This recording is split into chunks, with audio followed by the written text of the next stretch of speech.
The battery on the VDR, the voyage data recorder mounted on El Faro, that battery may have been expired.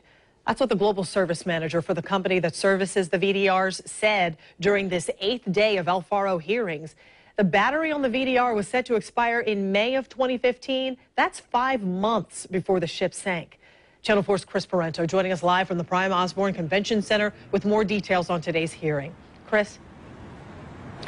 Joy, that VDR was serviced in December of 2014, and at that time, the battery was supposed to be replaced, according to the manager for the company that testified today, saying that anything within a year is supposed to be replaced, those batteries in the beacons on the VDRs. He said, though, he's not sure if that actually happened. During testimony today, we also heard from a Coast Guard officer who was the first person to talk to a tote executive the morning that El Faro sank.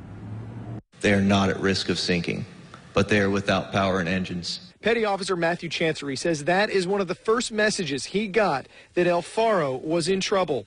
He says that on a call with the designated person ashore from Tote Services, he started to think otherwise when he heard an emergency alert that the ship's EPIRB was activated. That was a trigger to me, is receiving that EPIRB. Yes. So that, in your mind, is a game changer then?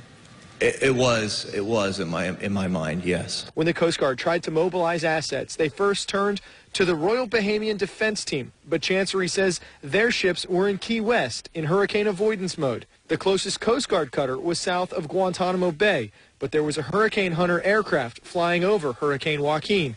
They went to the last known location of El Faro. They didn't and weren't able to get anything lower than about 10,000 feet throughout the duration of their flight due to the weather. One major issue the Coast Guard Incident Response Team faced was a new update to their search and rescue software caused it to crash multiple times. Chancery says that left the initial case file they had put in unrecoverable.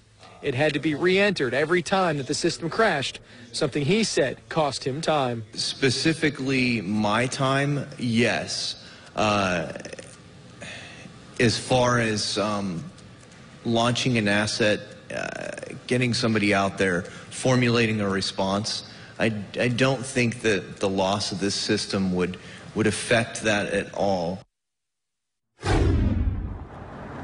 The Coast Guard said today that as they were trying to formulate that plan, trying to get those assets to the last known location of El Faro, they reached out to try to find any other ships that might have been in that area. The closest one they were able to make contact with was more than 150 miles away, and they were west of the Bahamas. That ship said that they were actually staying in that area, trying to shelter in place to stay safe from Hurricane Joaquin, and they were not able to get to where El Faro was last heard from.